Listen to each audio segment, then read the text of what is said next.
মা সর্বমঙ্গলা ঠাকুর মা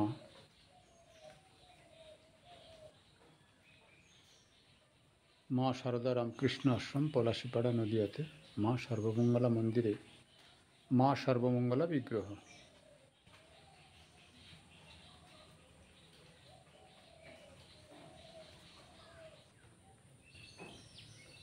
ওম শিবায় শান্তায় কারণত্রয় হেতবে নিবেদয়ামি চাত্মানম তম গতি পরমেশ্বরম।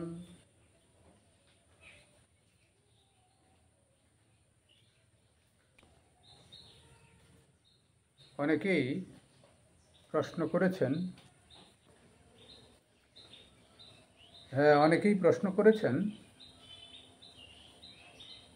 আপনি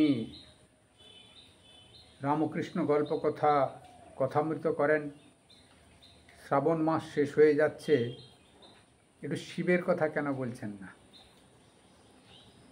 তা সকলের অনুরোধে, তোমাদের সকলের অনুরোধেই আমি একটু শিবের কথা আলোচনা করছি। অতি সংক্ষিপ্তভাবেই, শিব মহিমা সম্পূর্ণ করা যায় না, ঈশ্বরের ইতি করা যায় না। যেটা শ্রীরামকৃষ্ণদেব বলেছেন, শিবের ইতি করা যাবে না, অর্থাৎ শিবের ইতি নাই। তা অনেকেই প্রশ্ন এইভাবে করেছেন, শিব কে ছিলেন, শিবের জন্ম কি করে হলো, বা শিবের স্বরূপ কি? ঠিক পাশে আমার যেখানে একটু প্রবচন দেওয়া হচ্ছে, তার পাশেই একটি জ্যোতির্লিঙ্গ রাখা আছে, দেখো, অমরনাথ। আমি 99 সালে গেছিলাম, 1999। তা সেই তুষার জ্যোতির্লিঙ্গ পাশেই রাখা আছে, দেখো। যারা দেখবেন, শ্রবণ করবেন, তার সঙ্গে দর্শন করবেন, জ্যোতির্লিঙ্গকে দর্শন করে প্রণাম করে নেন। আজকে আমরা এই জ্যোতির্লিঙ্গ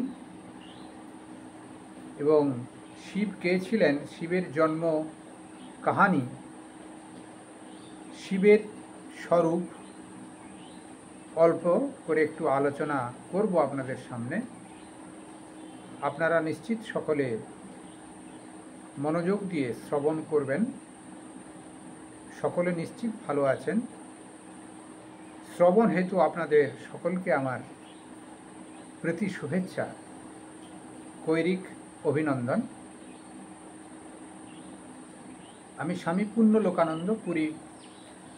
আমার চ্যানেল হচ্ছে, আশ্রমের চ্যানেল একটি আছে, পুণ্যবাণী, স্বামী পূর্ণ লোকানন্দ পুরী।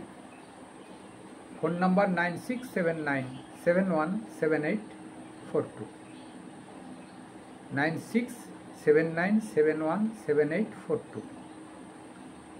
তা আপনারা পারলে এই পুণ্যবাণী চ্যানেলটাকে সাবস্ক্রাইব করে নেবেন। সব রকম কথাবার্তা হয়, ঠাকুরের ধর্মীয় কথা। আজকে শিবকে, শিবের জন্ম কথা এবং শিবের স্বরূপ বর্ণন। শিবকে সত্যম শিবম সুন্দরম। শিব হচ্ছে সত্যম, শিবম সুন্দরম। সত্যম মানে যিনি সত্যে প্রতিষ্ঠিত, সত্যস্বরূপ, সত্যের বিগ্রহ, অর্থাৎ সত্যই। শিব হচ্ছে সত্যস্বরূপ বা সত্যই। শিবম, শিব কথার অর্থ হচ্ছে যা ভালো তাই। অশিব নাশক শিবম, যা অশিব, অশুভ, অসুরদায়ক, অসামাজিক, অকল্যাণকর, অতৃপ্তিকর, অবিধায়ক সবকে যিনি নাশ করেন।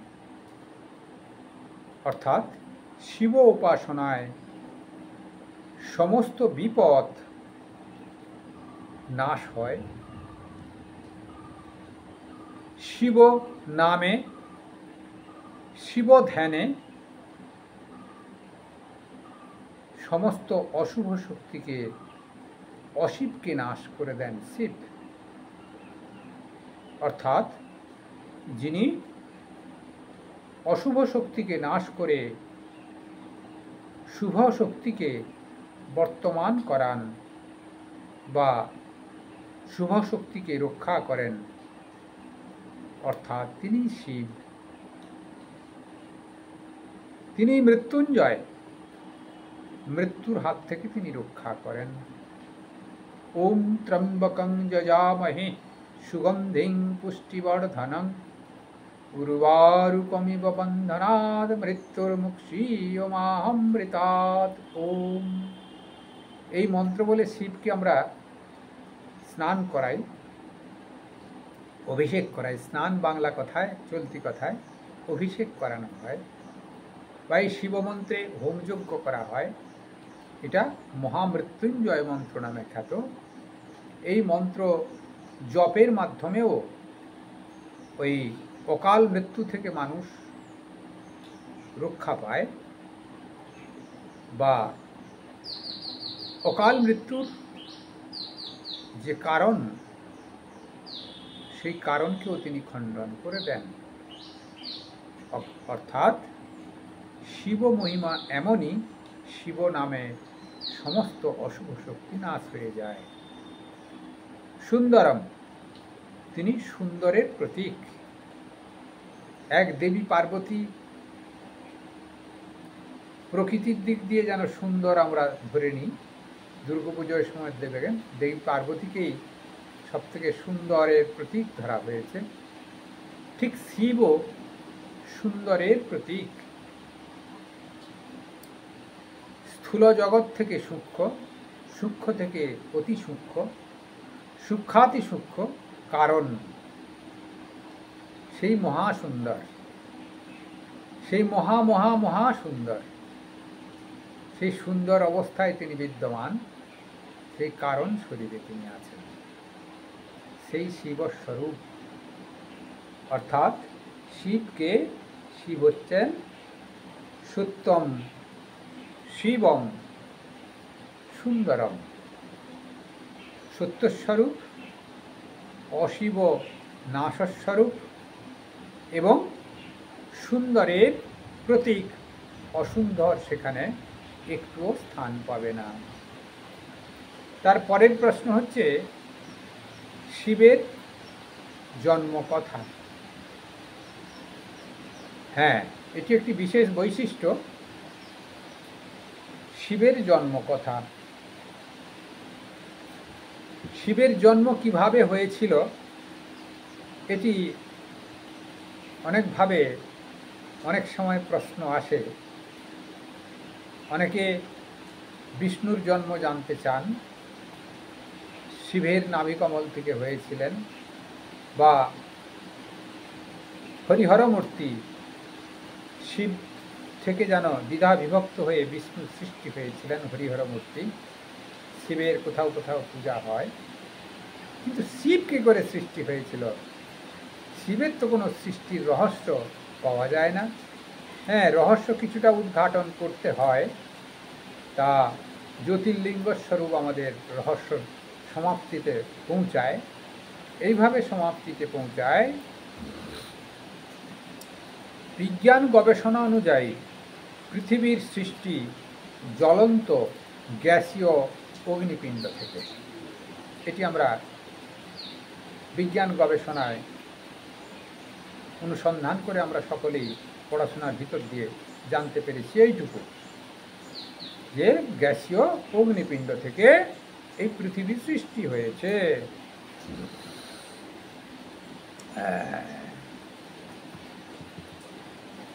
বিস্ফোরণের ফলে পৃথিবীর সৃষ্টি, মহাবিস্ফোরণ হয় একটি, সেখান থেকেই পৃথিবীর সৃষ্টি আবির্ভাব।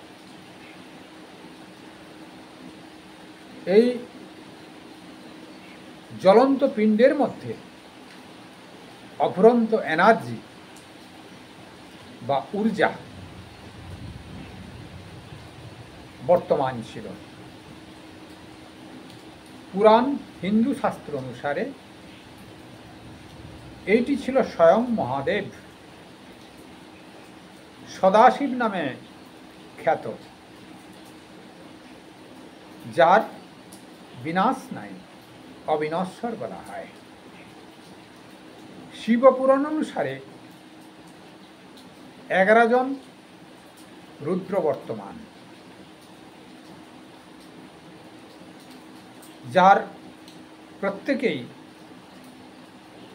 যারা প্রত্যেকেই অবিনশ্বর। 11 রুদ্র কখনো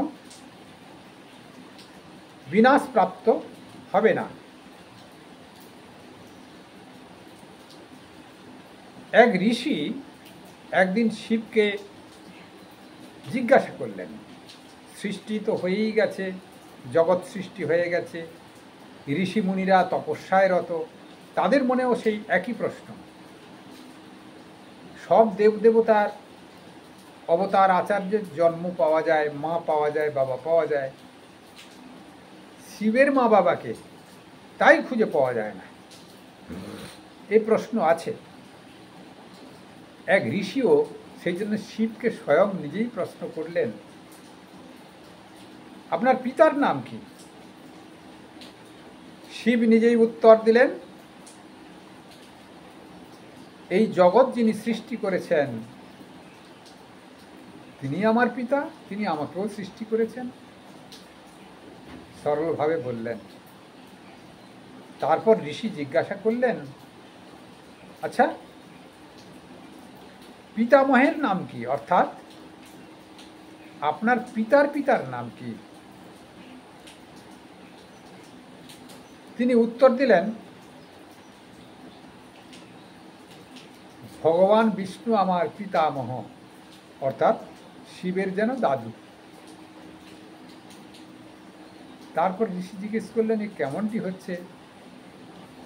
এখন শিব থেকে যদি বিষ্ণু তৈরি হয়, সৃষ্টি হয়, বিষ্ণু যদি ব্রহ্মাকে সৃষ্টি করেন, শিবের পিতামহ হবে কি করে? মনে মনে এই প্রশ্ন দিয়ে আবার প্রশ্ন করলেন, আচ্ছা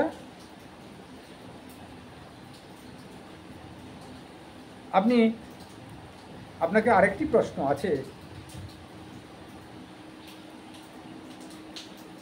আপনার পিতামহ যদি বিষ্ণু হন, তার পিতার নাম কি? তখন শিব নিজেই বললেন, আমি স্বয়ং তার পিতা। অর্থাৎ সমগ্র সৃষ্টির আদি হচ্ছেন শিব। তাই দেবাদিদেব মহাদেব বলে এই বিশ্ব চরাচর সকলেই জানেন। সত্য যুগে দক্ষ প্রজাপতির কন্যা সতীকে যখন বিবাহ করেছিলেন এবং পরবর্তীকালে গিরিরাজ হিমালয়ের কন্যা উমা অর্থাৎ পার্বতী, যে আমাদের যেটি অকাল বোধন হয়ে যেটা পুজো হয়, পার্বতী পুজো হয়, দুর্গা পুজো যাকে বলি আমরা, সেই উমা অর্থাৎ পার্বতীর কঠোর তপস্যার ফলে শিব সন্তুষ্ট হয়ে পার্বতীকে বিবাহ করতে উদ্যত হলেন এবং বিবাহের কতগুলি নিয়ম থাকে। বরের বাবা মায়ের পরিচয় লাগে, উপস্থিত থাকতে হয়। সেই জন্যে বিবাহের সময় কে তার বাবা মা হবে, শিবকে জিজ্ঞেস করলেন আপনার বাবা মাকে। পিতার অভাব পূরণ করেছিলেন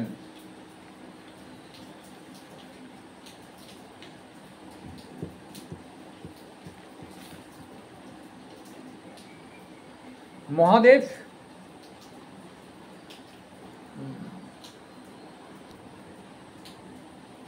মহাদেব তখন কি বলবেন, স্মিত হাস্যে অত্রি মুনির স্মরণ করলেন এবং অত্রি মুনির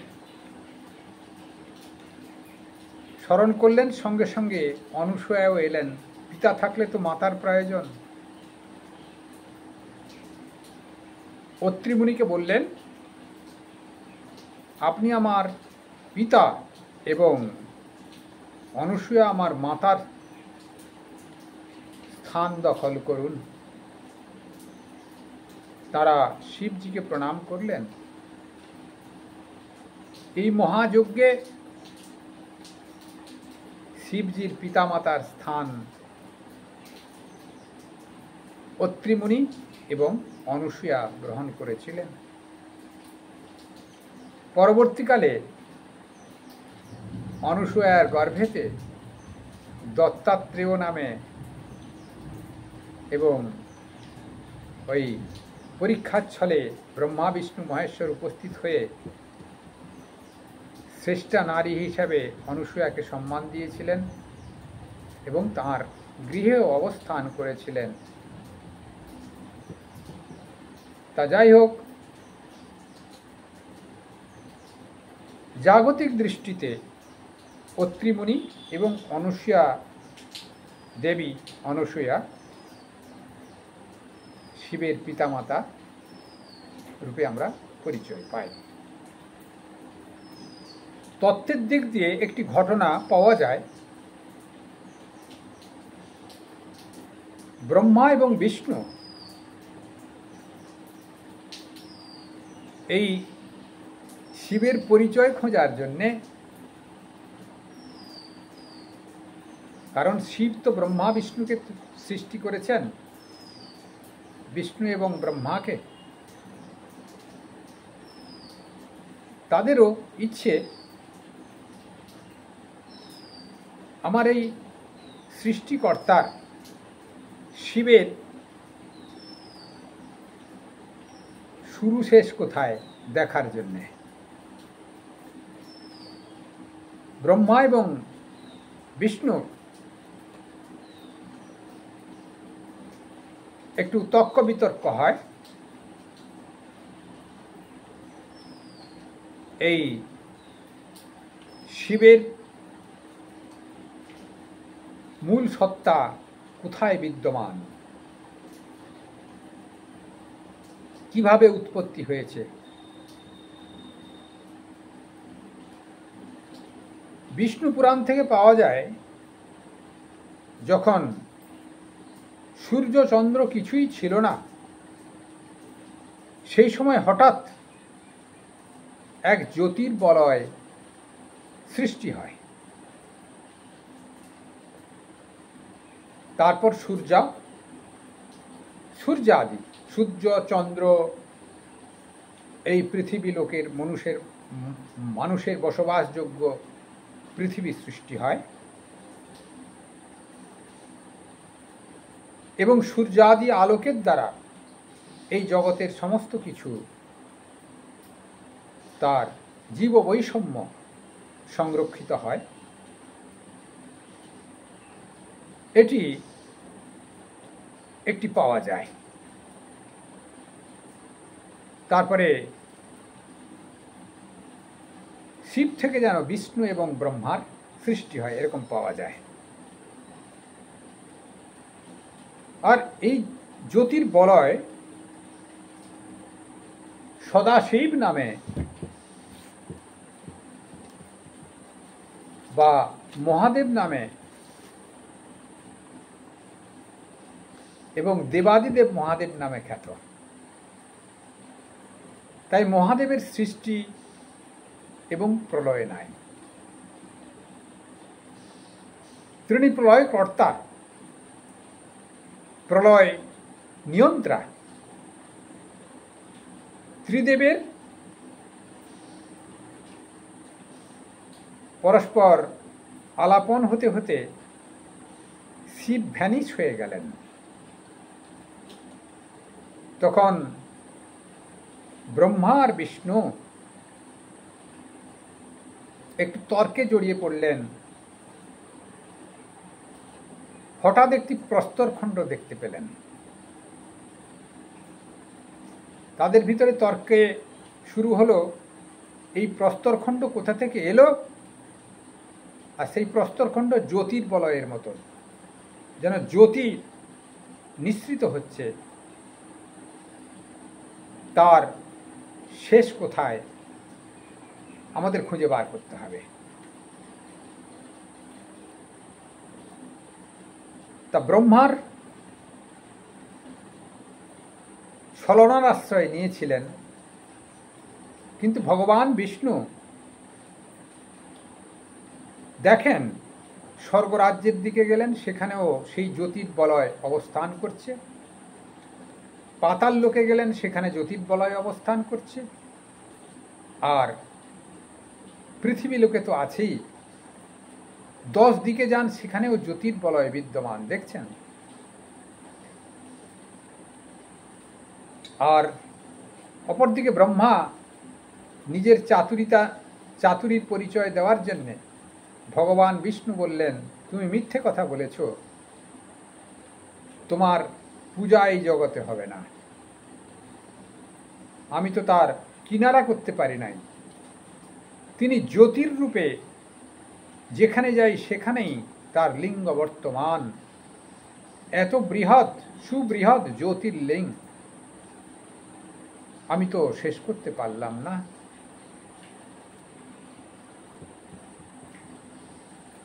তাই এই জ্যোতির্লিঙ্গ সর্বত্র বিদ্যমান। তিনি তার জন্ম নাই, তিনি দেবাদিদেব মহাদেব। শ্রাবণ মাস তার জন্ম মাস ভক্তরা বলেন, তা বলুক। তা কেউ ছোটখাটো ভাবনা নিয়ে যদি ভগবানকে স্মরণ করেন, শিবকে স্মরণ করেন, তাতেই তার কল্যাণ। তিনি নিত্য জন্মগ্রহণ করছেন যেন ভক্তদের কাছে বিভিন্ন রূপেতে, বিভিন্ন শিলাখণ্ডের মধ্যেতে, বিভিন্ন মূর্তিতে, এবং বিশেষ করে বিভিন্ন মানুষের ভিতরে, জ্ঞান চর্চার ভিতরে নিত্য নিত্য ভাব উদ্দীপক জ্ঞান বস্তুই শিব। যেমন বেদ সৃষ্টি হয়েছে, জ্ঞানের স্বরূপ বেদ, শিবেরই অনুদান জগৎ কল্যাণের জন্য। সেই জন্যে নিত্য নিত্য জ্ঞান সৃষ্টি হচ্ছে শিব। শিব নিত্য এবং নিত্য জ্ঞান সৃষ্টিদাতা, অর্থাৎ মানুষের ভিতরে সবসময় তিনি প্রেরণা যোগান দেন, সদ্বুদ্ধির বিকাশ করেন, সুন্দরের বিকাশ করেন এবং সত্যের বিকাশ করেন। তাই তিনি সবসময় বিদ্যমান। তিনি অনাদি, অনন্ত এবং সনাতন। তিনি বরাবর আছেন, থাকবেন এবং ছিলেন। শিবই একমাত্র বরাবর আছেন। এইটি তার জন্ম, মৃত্যু নাই।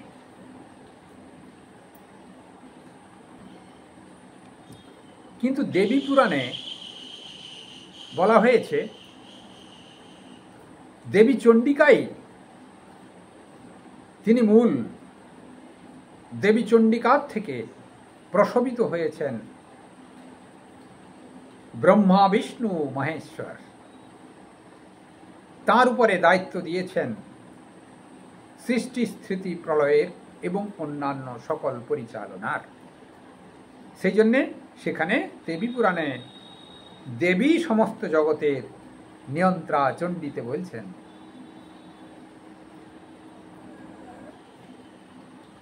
তাহলে সিদ্ধান্ত এই, শিবই স্বয়ং আমাদের সমগ্র নিয়ন্ত্রা এবং জ্যোতির্লিঙ্গ স্বরূপ বর্তমান। পরবর্তীকালে আচার্য আদি শঙ্কর দ্বাদশ জ্যোতির্লিঙ্গের একটি স্তোত্র রচনা করেছেন।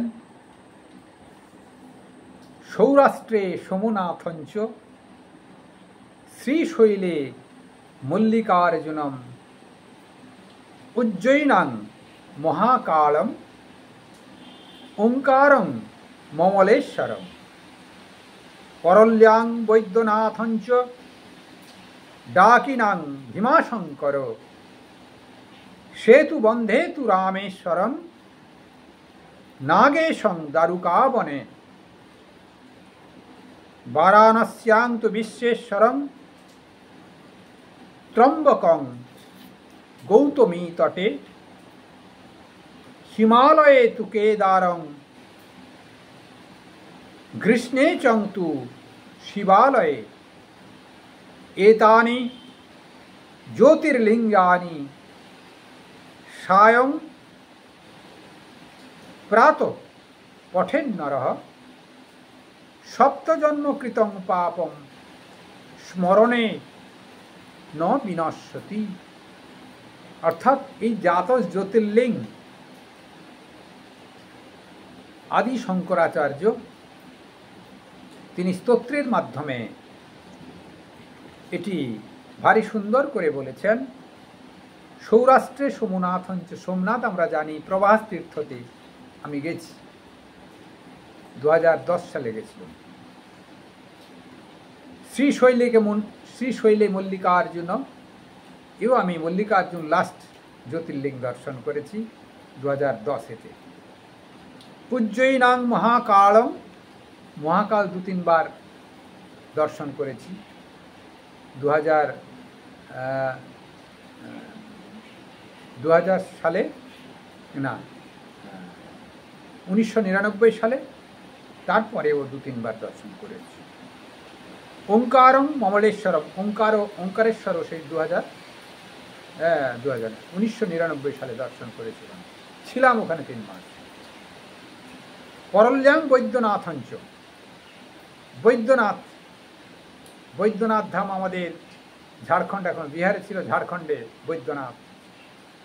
বৈদ্যনাথ পার্লি বৈদ্যনাথ আর একটা আছে, সেটি মহারাষ্ট্রে আছে।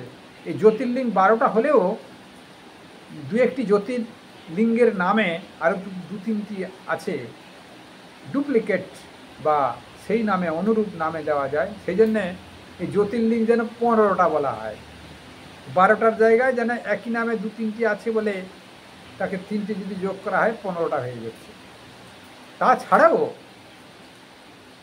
জ্যোতির্লিঙ্গ যেখানে শিব প্রকটিত হন বহু জায়গায়, আমাদের শ্রীরামকৃষ্ণের দেবের মা চন্দ্রামণি দেবী কামারপুকুরে দর্শন করেছিলেন যোগী শিব, সেটাও জ্যোতির্লিঙ্গ। তারকেশ্বর জ্যোতির্লিঙ্গ, চন্দনেশ্বর জ্যোতির্লিঙ্গ। আমাদের পূর্বাশ্রমের জায়গায় একটি মন্দির আছে, সেটি ক্ষীরেশ্বর মহাদেব, সেও প্রকটিত হয়েছিলেন, সেও জ্যোতির্লিঙ্গ। শিব যেখানে যেখানে প্রকটিত হয়েছেন, এইভাবে বহু জায়গায় প্রকটিত হয়েছেন, সেই জ্যোতির্লিঙ্গ। যাই হোক, তারপরেরটা পড়ি, শঙ্করাচার্য কি লিখেছেন। করল্যাং বৈদ্যনাথঞ্চ ডাকিনাং ভীমাশঙ্কর সেতু বন্ধে তু রামেশং, রামেশ্বর সেতুবন্ধ, অর্থাৎ সেতুবন্ধে 2টো জ্যোতির্লিঙ্গ আছে, একটি পার্থিবলিঙ্গ আর একটি যিনি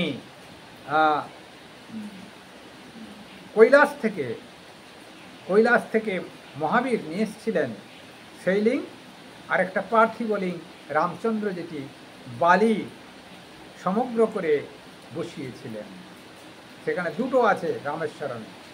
যাই হোক, রামেশ্বরম সেতুবন্ধে রামেশ্বরম নামেতে যে শিব, সেই শিবকে আমরা জ্যোতির্লিঙ্গ বলছি। শ্রীরামচন্দ্র বসিয়েছিলেন।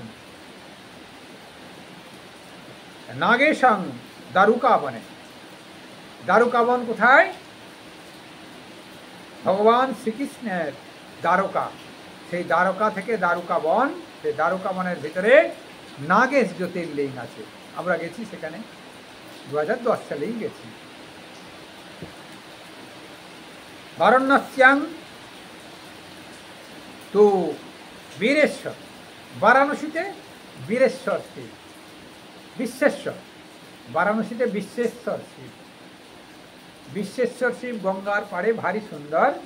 আবার এখন মন্দিরটা সংস্কার হয়ে ভারী সুন্দর বিরাট মন্দির হয়েছে। আপনারা অবশ্যই যাবেন। যেন মূল জ্যোতির্লিঙ্গ এই বারাণসী শিবকে, বিশ্বেশ্বর শিবকে মূল জ্যোতির্লিঙ্গ বলা হয়। মা অন্নপূর্ণা সেখানে সদা বিরাজিতা। সেখানে কেউ যদি নাও খান, সারাদিনে একবার খেতে পাবেন, এমনই প্রথা আছে। যাই হোক, অন্নপূর্ণার প্রসাদ ফ্রিতেই দেয়।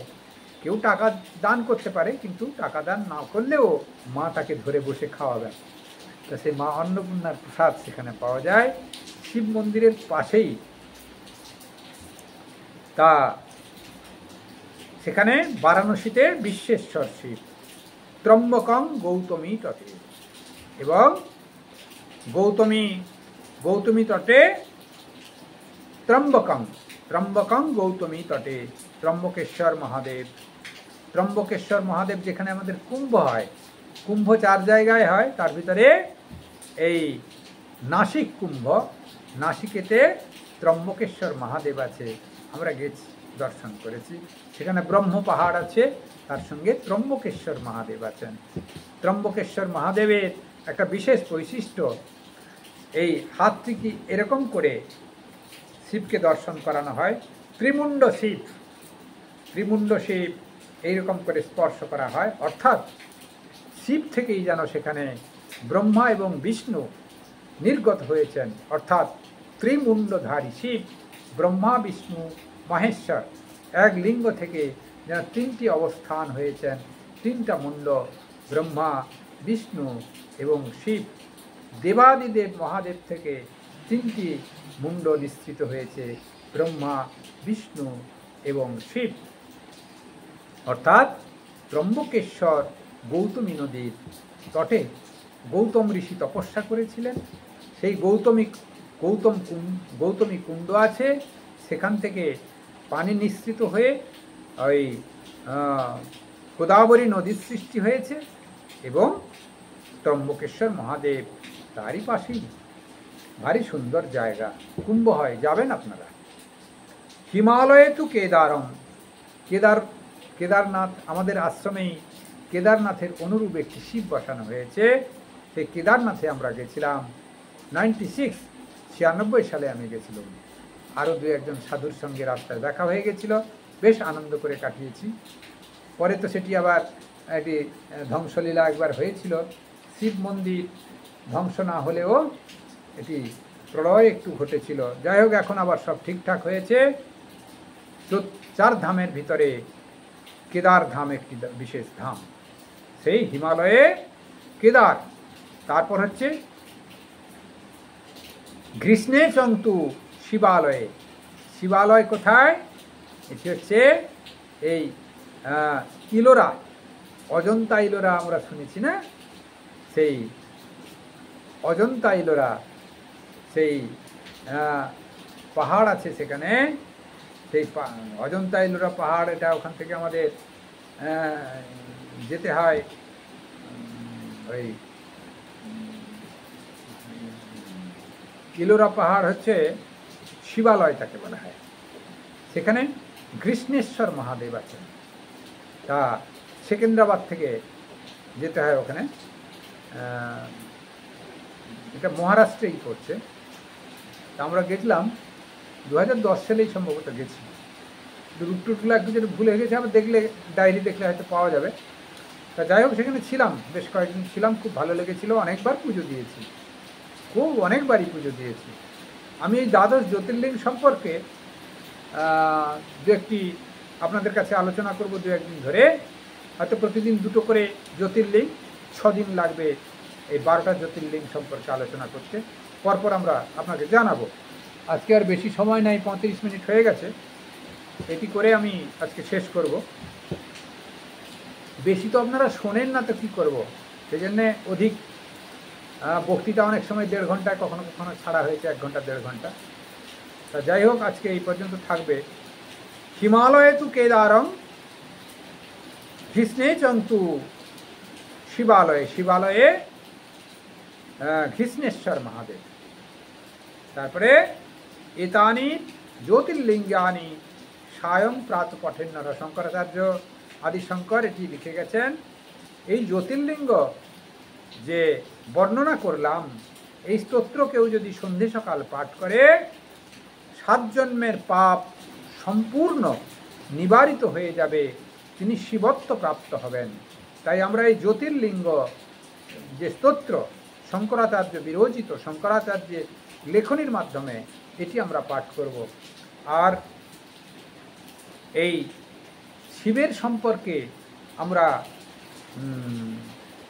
শিবমহিম্ন স্তোত্রে, সেটা একদিন আলোচনা করা যাবে হয়তো। শিবমহিম্ন স্তোত্রতে শিবের স্বরূপ বর্ণনা করা আছে। আপনারা পারলে শিবমহিম্ন স্তোত্র বাংলা সমেত কি হিন্দি সমেত কি ইংরেজি সমেত একটু জানবেন অর্থবোধক করে, তাতে দেখবেন ভারী সুন্দর লাগবে। এবং শিবের সম্পর্কে কত সুন্দর মহিমা বর্ণনা করেছেন, তা আপনারা সেটি অনুধাবন করতে পারবেন।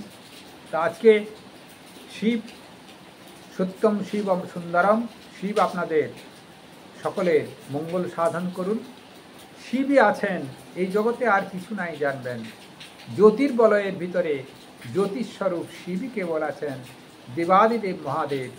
শিবের আলোচনা, শিবময় যদি হতে পারেন তাহলে সব হয়ে গেল। শিবময় এ সংসার, তাহলে সব হয়ে গেল। চঞ্চল ভাব নষ্ট হয়ে যাবে, স্থিতিশীল ভাব আসবে, মনের সংগঠিত বা কেন্দ্রীভূত ভাব আসবে, শিবময় হয়ে যাবেন, জ্ঞানপরায়ণ হয়ে যাবেন, অসৎ সৎ বিচার করতে করতে সতে প্রতিষ্ঠিত হতে পারবেন। তাই শিবের অনুসরণ করুন, শিবময় এ সংসার দর্শন করুন। সংসারের যত কিছু জীব বৈচিত্র্য আছে, প্রত্যেকের ভিতরে শিবেরই অবস্থান। বাইরের জগতের শিবকে যদি নাও মানেন, ওই মনুষ্য জগতের ভিতরে যারা জন্মগ্রহণ করেছেন, মনুষ্য প্রজাতি, তারও কেউ যদি সেবা করেন শিবকে কল্পনা করে, তাদেরও কল্যাণ হবে। মন্দিরে পাথরে পুজো যদি নাও বিশ্বাস হয়, আপনি মানুষের সেবা করুন। মানুষের ভিতরে শিবের বেশি প্রকাশ, আত্মারাম রূপে, জীবাত্মা রূপে প্রকাশ। তিনি সমষ্টি চৈতন্য, তিনি বেষ্টি রূপে, জীবাত্মা রূপে আমাদের ভিতরে অবস্থান করছেন। শিবময় এ সংসার, শিব শিব শিব শিব শিব শিব শিব। এই শিব শিব উচ্চারণ করতে করতে শরীর যেন ছাড়তে পারেন, এই বাসনা করুন। সর্বে ভবন্তু সুখিনঃ, সর্বে সন্তু নিরাময়া, সর্বে ভদ্রাণি পশ্যন্তু, মা কশ্চিৎ দুঃখমাং ভবেৎ। সকলের মঙ্গল করুন, সকলকে ভালো রাখুন। ঠাকুর, মা, স্বামীজি এবং শিব আপনাদের সকলের কল্যাণ সাধন করুন।